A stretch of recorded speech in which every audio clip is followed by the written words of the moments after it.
Hi, folks. This is Mr. Thomas, your friendly neighborhood film editing teacher. And right now I'm going to talk about the project number one if you're in 2615, editing complex dialogue scenes. If you're watching this from the perspective of DMPT 2600, this is probably project 2 or 3. So this is the project assignment sheet that you should have gotten. And basically, it's assuming that you've already completed the previous project one, if you're in 2600, which is editing a basic dialogue scene. Okay, and the basic dialogue scene was the one with Anne and Roth sitting at the diner table, talking to one another about the missing girl Hope. And this is the next step in your progress of development as a professional editor. And in this scene, we have more than just two people sitting across the table talking to one another, like the scene with Anne and Roth. In this particular scene, we have about 6 different characters, like 6 different characters, and they're in 2 different parts of an FBI office, outside of the door to a boardroom, inside of a boardroom. So it's like 2 different little sub scenes, and you have a lot more characters. Okay, in this one, so this would be considered a complex dialogue scene. In essence, the scene is about these two wannabe FBI guys who are actually civilians, who are like contractors who are working with the FBI on this case. It's the smuggling and the perps, or the perpetrators of the crime, are smuggling an illegal chemical, and the two bumbling civilian contractees, they're able to solve the case, even though they do it in the wrong way and they don't follow chain of command, they don't follow a lot of the FBI rules. They're able to somehow bumble their way into solving this case. And that's what this scene is about. It's a short scene edited together. It should be about 4 minutes and 30 seconds roundabout. That would include the first part of the scene where it's the outside the door sequence, where they're outside of the door, where Bob and Phil are outside of the door with Agent Wright, and then he ushers them inside of the boardroom. And then that's the second kind of sub scene where, or the main scene, okay, where most of the drama, most of the scene takes place. And then the last part is the third event, or the third little sub scene, is when Bob and Phil get up to leave after getting commended for inadvertently solving this case. And then they have the nerve to turn around and ask for a promotion in the FBI, or actually to be inducted into the agent candidate school so they can become real life agents.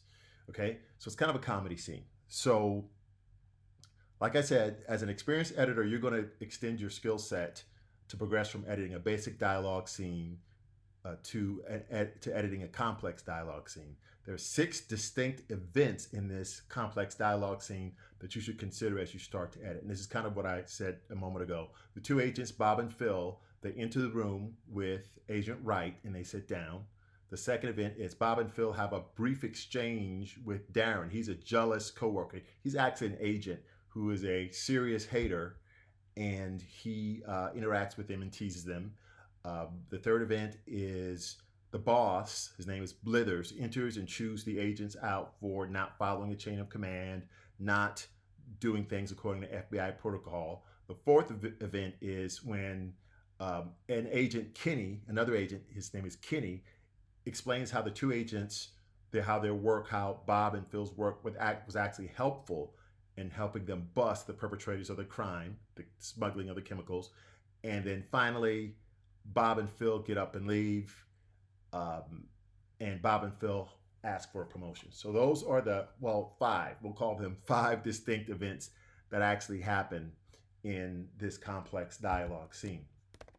And you really need to consider thinking about this 4.5 minute scene. Instead of thinking of it as like one big thing, you need to break it into bite-sized chunks and edit it as bite-sized chunks Tell the story in bite-sized chunks. That way you can do a really thorough, focused job that's not just all over the place or it lacks focus or you're accidentally using clips from another part of the scene. Like say, for example, when they're about to leave, you can't use those clips from when they just entered the room. If you think about each, each, the, if you think of the whole scene as a bunch of five small events, that makes things a lot easier. So basically, we don't want to throw everything away we did in the first project, the Hope project, where you're editing the scene with Roth and Ann in the diner. We're going to use all of those techniques, all the things that we learned, all the basic editing technique that we learned, both creative and technical in this scene. And we're going to add some other technique as well. So we're going to use everything you learned from that basic editing, basic dialogue editing scene, such as gaze, object, reaction, that syntax, or editing on action, and also the use of inserts and cutaways. Remember, gaze, object, reaction is if you have someone look at, say, you have a medium shot of a person standing in front of you. Okay, that's the first shot. The second shot, you show a snake standing to the person's right. Okay. By the way, the person who is standing in front of you in that medium shot, they looked their eye line.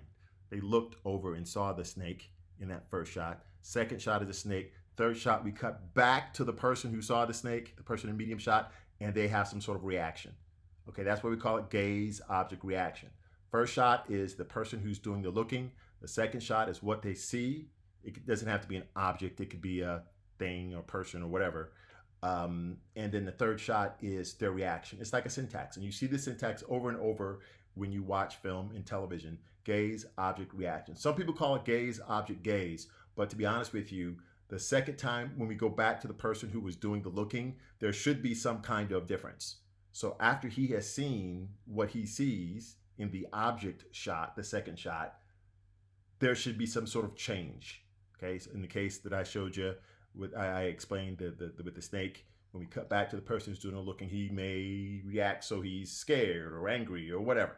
Okay, but we call it a syntax because it's almost like three little building blocks that go together and create a whole idea. Okay, this person, gaze, sees, gaze, a snake, that's the object, and then they're scared, that's the reaction. That's a complete thought or complete idea. It's almost like a complete sentence. That's why we use the word syntax. Syntax is just really a way of putting together words, but we're using it in context with pictures, so it's a way of putting together pictures. Okay, editing on action, remember that's when we have an action that starts from one shot and ends in a second separate different shot. Like I may start off with a wide shot of Anne sitting down from the basic dialogue editing scene in the diner. She's starting to sit down in the chair, but as she's in the middle of her sit down motion, we cut to an over the shoulder from Roth to the medium shot of Anne, and we show the finish of the sit in that medium shot. So it's like that one fluid action of her sitting is cut between two shots. In the middle of the sit down, we cut from the wide shot to the medium shot. The reason why we do that, remember, is so that it draws attention away from the cut so that we don't see that abrupt cut. If she was standing and then we let her sit down in the wide shot and then cut to her already seated in the medium shot, that would really make the cut a lot more obvious. Okay, and then at that point, people aren't really noticing the story as much as a cut. It's almost like a speed bump that pulls them out of the story, even for a fraction of a second. So a lot of times what we want to do is use editing on action to hide the cut. Okay, and of course, inserts and cutaways are a thing that you're going to use as well. An insert shot would be a shot where you have a guy holding a glass of water, medium shot, man holding a glass of water. You see the man, you see the hand, you see the glass of water in the medium shot. And then when you cut into just the hand in the medium shot, so they fill the screen, that's called an insert. Okay, because I got all the same visual information in the close-up of the hand and the glass as I got in the medium shot of the man holding the glass, but I'm emphasizing something. I'm cutting in, so it's something in particular, something that I want to draw your attention to, or that has more detail that you need to see in it, the hand and the glass, I cut to a closer or tighter shot of that. And finally, a cutaway is a shot that is a separate shot from the first shot you saw. So for example, if you show a medium shot of Anne looking up in screen left, and then you cut to a shot of the clock, and in that shot with the clock, you don't see Anne at all. And then, of course, you can cut back to Anne if you want to have a gaze object reaction syntax. But the idea is when I cut away from Anne to the clock, and there's no visual information in the shot of Anne that's in the shot of the clock, and there's no visual information in the shot of the clock that's in the shot of Anne. That's called a cutaway. That shot of the clock specifically is called the cutaway shot. Okay. And in the case of the person holding the glass of water, the close-up of the hand holding the glass, that's called the insert shot. And this is one of the video walkthroughs that the project assignment sheet refers to that's available to you on Blackboard to help you negotiate this process of editing this complex editing scene, complex dialogue scene. But and also bear in mind that there are technical mistakes you can make in editing this scene, like having dropouts, like a little tiny gap between two shots in a timeline where it blinks to black for a second or two or fraction of a second. That would definitely be wrong and definitely a mistake. Or if you're out of sync, for example, if the pictures, the mouth flap doesn't match up with the words you hear coming out of the mouth, then of course that's a mistake as well. Things like if your story has no logic, it has them leaving first and then has them entering and then has the main scene. Of course, that's something that doesn't make any narrative sense. Okay, at least not told like that. So those are ways you can get it wrong, but there are far more ways you can get it right. Once you get that technical stuff down, everyone's scene will look differently because everybody is going to make different types of editing decisions. Everybody's emphasis is going to be on something else.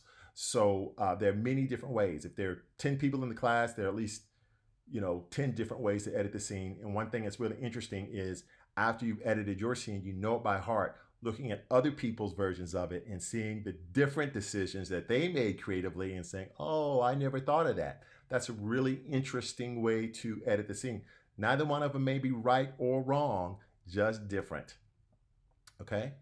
So all of the training you've gotten in the class, this class, DMPT 2600 and DMPT 2615, is to get you to this point so you can come up with a great rough cut for this scene, because you always do a rough cut first, then you go by and do another pass, and it's a fine cut. So the two things you need to get started on this are the project file and the media.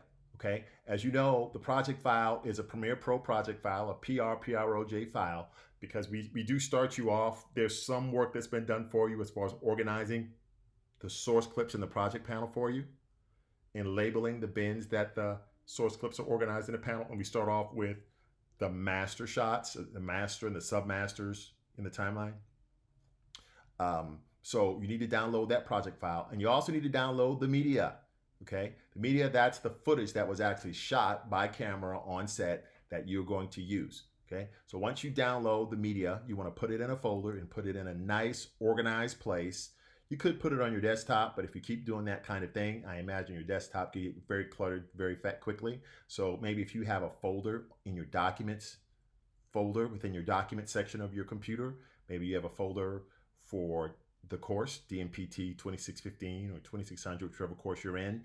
And then inside of that folder, you have a folder for this project, project 1 or project 2, whichever one it is for you. And inside of that folder, you have a folder called media. That's where you're going to save the media. It's 25 clips that you're going to download. Save it in the media folder there. And on the same level within your 2615 folder that's in your documents folder, you also should have a folder called project files. I know you may say, well, there's only one project file. Why can't I just group it inside the media folder? Don't do that. Or why can't I just drop it inside of the 2615 folder for project 1? You could do that, but you may have different versions of this project. You may say, okay, I've edited one version and I want to edit a few different versions, and I don't know which one I like right now, so I'm going to keep them all separate. So each version would be a different project file, because you go File, Save As to save each version as a different project file and save them inside that project file folder. So that's a reason as to why you might want to have a project file folder. Okay, when you do turn this in, the only thing you have to turn in to me is the project file, because of course I've given you the media. So when you give me the project file, I'll just download your project file to my computer, launch it by double clicking it, and then I'll relink your media to the project file, or relink the source clips in the project panel to the media. And I should be able to see all the work that you did exactly as you did it. It's almost like the project file is like the secret sauce or the recipe. Okay, so as long as I have the same ingredients, the media, and I follow your recipe, double click your project file. When it opens up, I should be able to see all of the shots that you use in the order that you used them in. Okay, so if you don't know how to relink media, that's something that it's handled separately. There is a video on Blackboard that handles that in the video tutorials folder in the course information section. So please take a look at that. I don't want to go into that right now because I want to jump right into the project. So let's assume you have downloaded the media, you've downloaded the project file, you save them in a nice organized place, you label them properly, label the folders properly, you double click your project file, Premiere launches, okay? And you'll probably see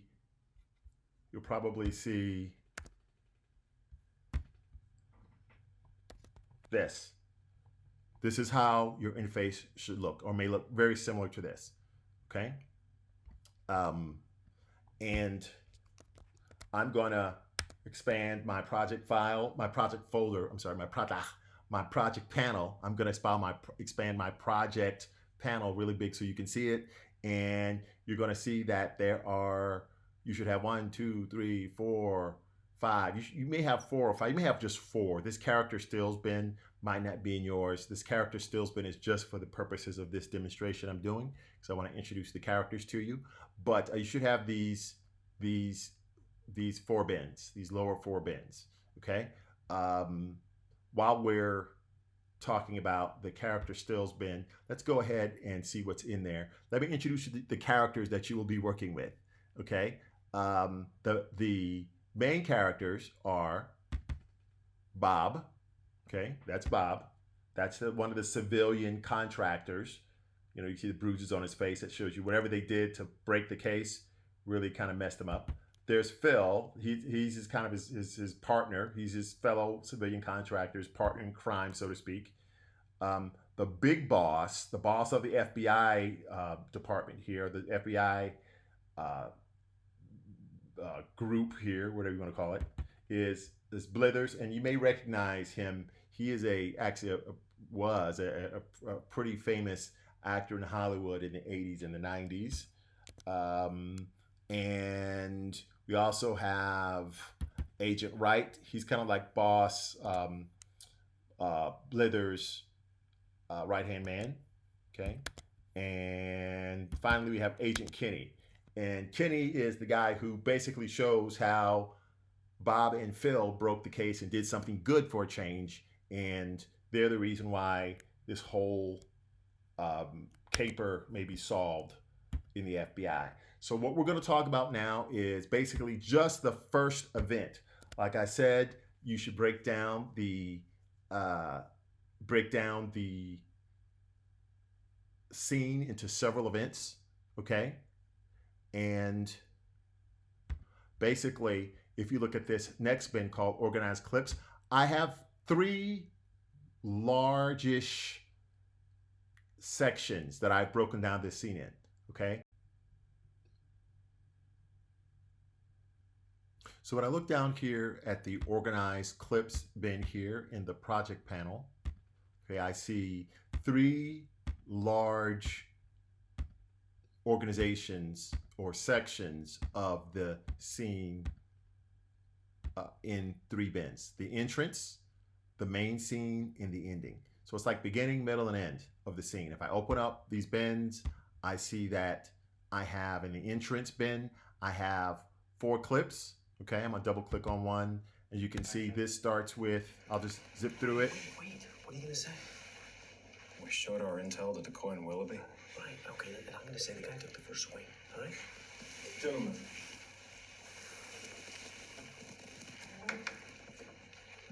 Man knocks on the door to God, asking for enlightenment. Man awakens when he sees he is knocking from the inside.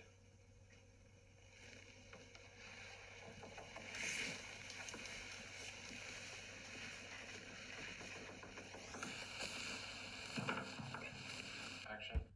Okay, so that's 43A2, agents, and that's a Bob and Phil and Agent Wright outside of the door.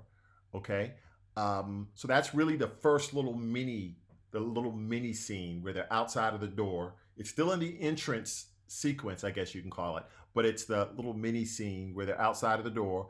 43MA, this is where they come in and they start with the scene. Okay. So it's like the reverse of what we saw in 43A2. Man knocks on the door to God, asking for enlightenment. Man awakens when he sees he is knocking from the inside.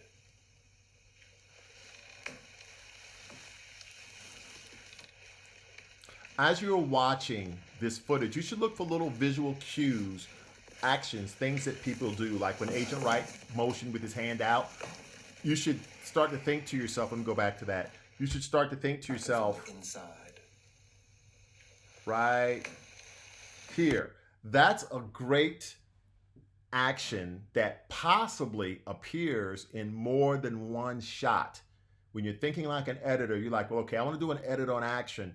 A way to cut from, say, a wide shot, like what I see over here in my program monitor, to a, like, say, for example, like right here in my wide shot. Okay, that's approximately where we are. I should want to look for a point in time where he's doing the same thing in the wide shot as he is right here in the tighter shot, because of the fact that that means that I can cut from the wide shot to the tighter shot at the exact same moment that his hand is up. Okay, that's called an edit on action, and it'll get me from the wide shot to the tighter shot, and it won't be so obvious that I made a cut. Now, everything is not going to be perfect a lot of the time when I try to do something like this. For example, if you look at Phil, he's looking straight ahead, okay, in the master, but in the tighter shot, he's looking to the right, okay? Stuff like that, there's not really a whole lot you can do about unless you had another take of this master 43Y, I believe it is, 43Y4, I think it is. 43, I'm sorry, 43,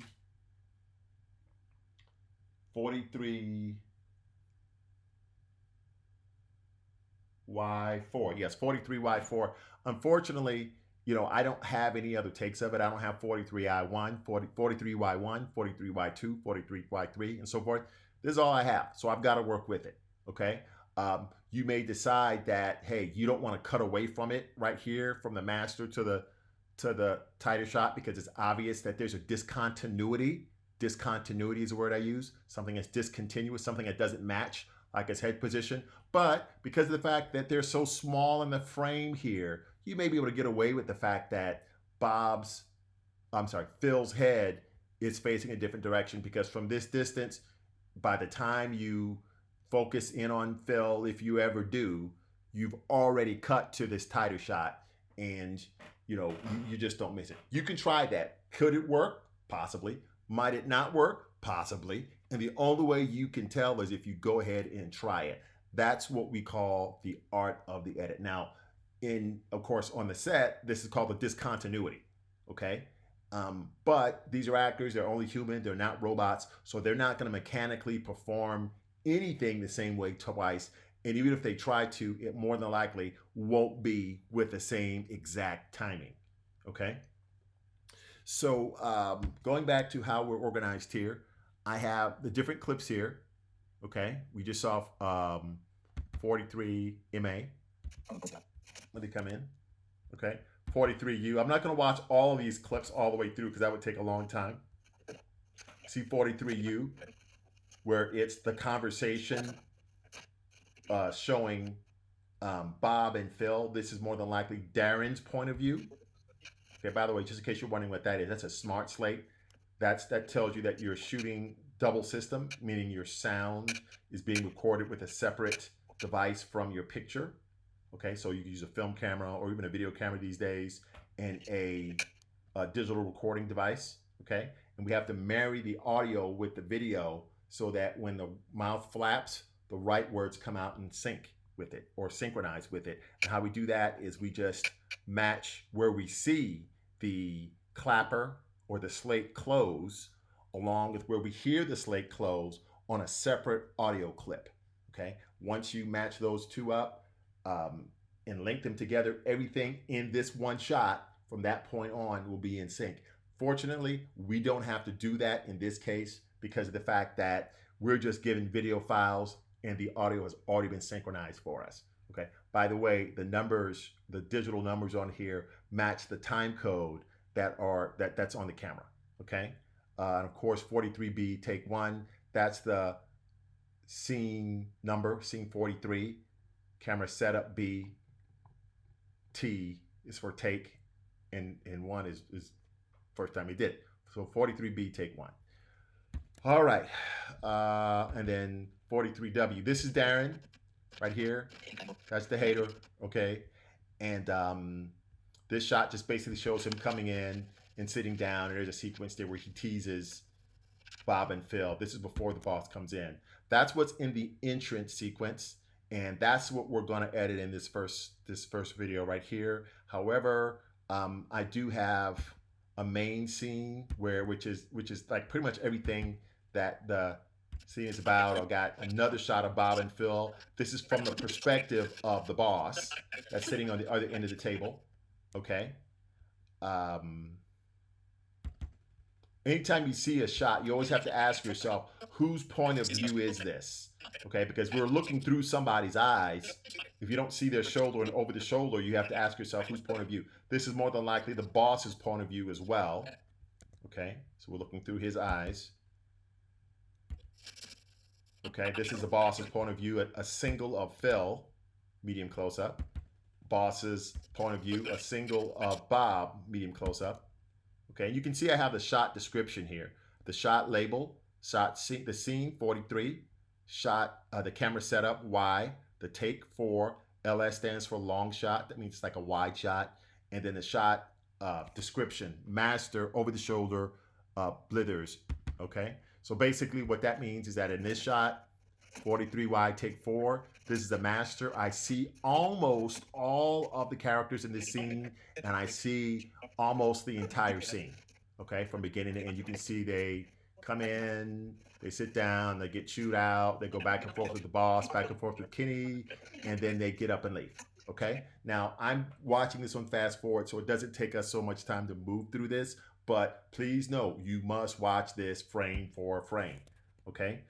So that's what's in the main scene, and many times what will happen, as we'll see in a second, you'll lay down your master shot in something called a submaster, okay?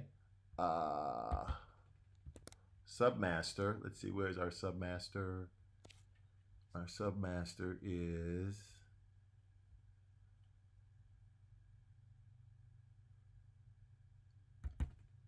right here. Okay, this is just like the master, but it's the reverse of it. So instead of looking over the boss's shoulder as I was in the master, I'm looking over Phil and Bob's shoulders. And it shows the whole scene, which is about 2 minutes and 15 seconds. At least this part of it is. Okay, so a lot of times what will happen, this is what's going on here. We'll lay down these master shots. That's the first one. And that's the second one, okay? We'll lay down the master shots knowing full well we're not going to use these master shots in their entirety. You may use a little bit of it. Sometimes we have them there for safety. If there's something that's not working out in the tighter shots, in the closer shots, the medium close-ups, we can cut back to a master shot for safety. But for the most part, we're gonna replace the parts of this master shot with coverage that shows what's going on in the master shot at the right time. Okay, so we're subbing parts of this out for parts of the tighter shots. Parts of the masters will be subbed out for parts of the closer shots.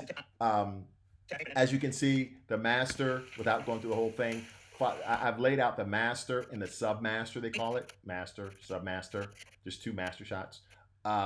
I've laid them out so that it tells the whole story of the meeting without any repetition or repeating of anything. So I don't want to see what I saw in the master shot repeated in the submaster. Okay, you may have that in a real life scenario and you have to cut out the repetitive parts, but to make life easy, I went ahead and just laid down your spine, your backbone, okay, your masters right there for you. All right. All right. So also we have the entrance before the master, and then at the very end we have the exit. Okay, so those aren't really considered masters, but that's the only shot of those entering and exiting we have, those events happening. So we just tag those on the end, the only two shots of that we have. So what we're going to do is we are going to start by closing everything up. Okay, by the way, this is the organized clips bin, but there's also a unorganized clips bin, okay, which is pretty much just the same thing as in the organized clips bin, but it's just like everything, just to show you how we organize the clips into three parts: the entrance, the main scene, and the exit. You won't really go back in the organized clips bin, to be honest with you. We have just one sound effect of the door opening and closing. We're going to use that. That'll be one of the last things we do in this section of the sequence. All right. So what we're going to do is we are going to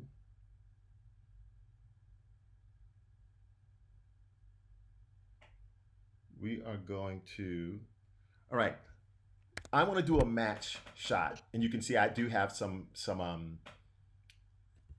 markers set both in the sequence as well as in the marker right there in the sequence, as well as in the individual source clips.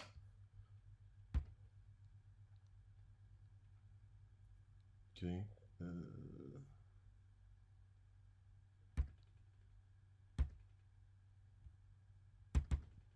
Okay. So I have a clip right here. Okay. So these clips are kind of my instructions of what I did as far as the editing decisions that I made. You don't have to make these same editing decisions, but it tells you what I did and it gives you a rationale. To see my decisions, I'll double click on a marker and it says here, nothing. But actually what it should say is, what I want to do is I want to match up in the master, which is right about here, my master, because it's already my timeline. I want to cut from this boring old master to a shot of Darren entering the room, a tighter shot of Darren entering the room. Okay, so what I'm going to do is I'm going to go to, let's find the clip we want first. Okay, and that would be in 43W take 2. Okay, and I'm going to find the frame right before Darren enters the shot. You can see here's my marker with my rationale here, 43W2, Darren enters frame. I'm going to match cut from the master shot, which you see over here when Darren enters. That's what we're going to see first because it's in my sequence, to this tighter shot, this medium shot of Darren entering 43W2, okay? So that you get a seamless match cut from the master to this medium shot, all right? As you can see, I have an endpoint. Remember, always doing 3-point editing. I'm going to set an endpoint where Darren is just about to enter and an out point where Darren has sat down, just after Darren sits down. So this is what you should see. I should mark it right before he enters, to right when he sits down. Okay, and it's going to repeat that playback. So I set an endpoint right at about 2 hours, 51 seconds, 31 frames, and 2 hours, 51 minutes, 31 seconds, and 18 frames. And I set an out point at about 2 hours, 51 minutes, 37 seconds, and 20 frames. Okay, yours may be a little different, but that's okay. One thing you're going to see is that I'm not really going to use any of this after 2 hours, 51 seconds, 34 frames. 2 hours, 51 minutes, 34 frames, and 22 seconds. Okay, all of this that happens after that where he's mocking them. Actually, you don't see it here, but after my out point, you see he's mocking them, Bob and Phil, making fun of them because he thinks they're in trouble. Okay, I'm not going to use any of this. As a director, your director said, I don't like any of that. Don't use any of that. It makes the scene too long, doesn't really say a lot, not very funny, whatever. So the idea is I set an out point just after Darren sits down. Okay? Okay? And I've got to find the endpoint. Go back to our endpoint. Shift I will take me back to my endpoint, my source monitor. Just as he's entering its frame, try to find where he is in the master. That's about it right there. It's really hard to tell because of the compressed geometry. That means it's hard to tell exactly how far deep he is in the room, how far away he is from the doors, how far back in the room he is. That's called compressed geometry. I can't really look into the scene and get a very good sense of depth with this shot. So you can get away with a lot. So what I'm going to do is I'm going to set an endpoint right here in my timeline. And I have my source track indicator V1 set to my source, my track, to my track header V1, and my source track indicator A1 set to my A1 track header. And I'm going to use the keyboard shortcut period, or I could use the override edit button right here at the bottom of the source monitor, bam, to edit that clip right in the timeline. And let's see what that looks like. I'm going to start from after they've entered, Bob and Phil, that is.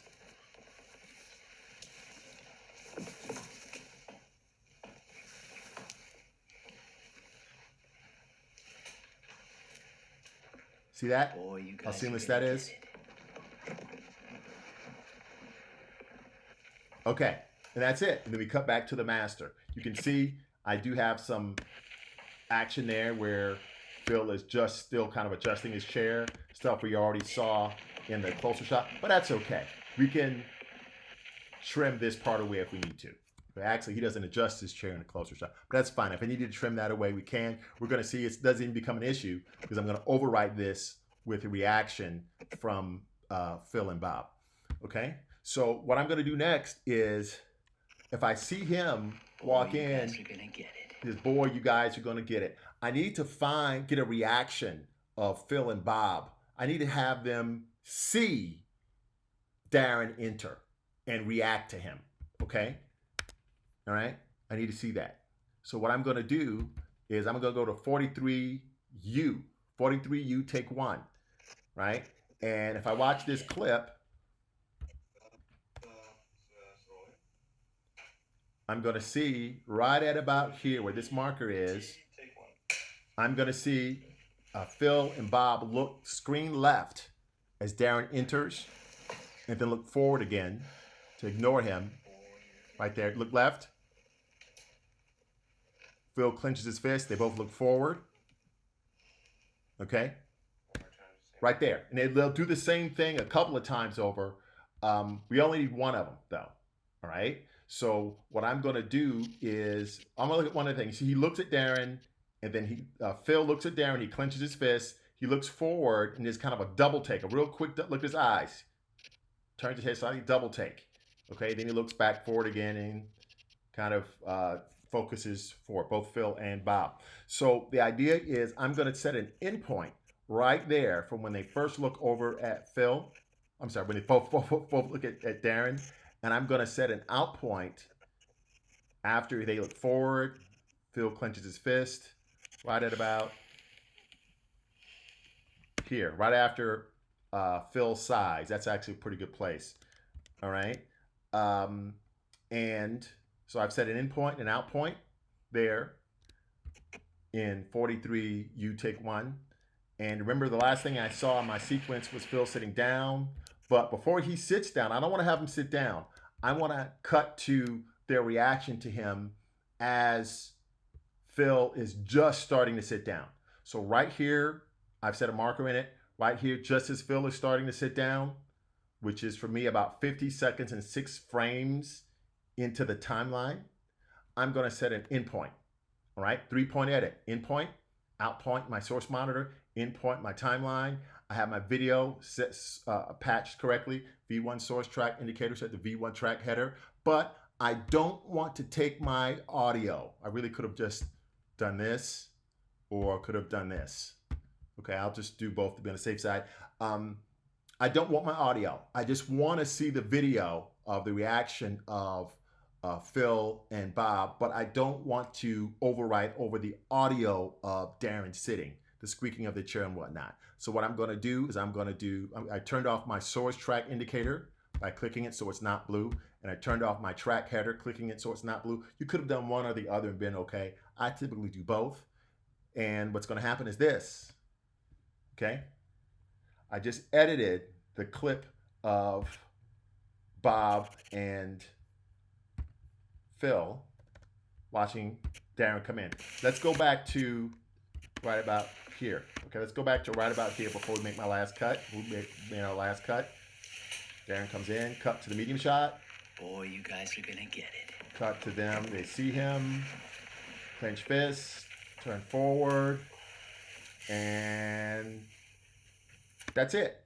Okay, so the last thing I want to do with this entrance is I want to have the sound of the door opening as the boss comes in. I'm going to go into the sound effects bin and choose door open. Let's double click that, and you can hear the door opens and close. Open, close. And I can tell that from the sound waves here. I just want the open. So I'm going to set an in point when it opens, set an out point before it closes. I've got in and an out. And so I want to edit this sound right about, remember that double take I told you Phil does? I can advance frame by pressing the right arrow. Okay, this is 43U1. They see Darren enter. Phil tries to ignore him, looks forward. And then he does a double take right there. Right when he does that double take. Oops. My bad. Okay. Right when he does that double take. Right there. That's where I want, right about there. Okay. I'm kind of using his left hand as a marker. That's where I want to put my sound of the door opening. I'm going to turn back on my A1 source track indicator, but I'm going to drag it down to an empty audio track like A2 and turn on my A2 track source track header so that I can edit what's in the audio channel from the source monitor to the A2 track in the timeline, and it won't override anything. I'm going to use the same keyboard shortcut, period. Bam, there it is. See that little tiny audio file there? That's the sound of the door opening. Let's take a look at what this looks like. Boy, you guys are gonna get it.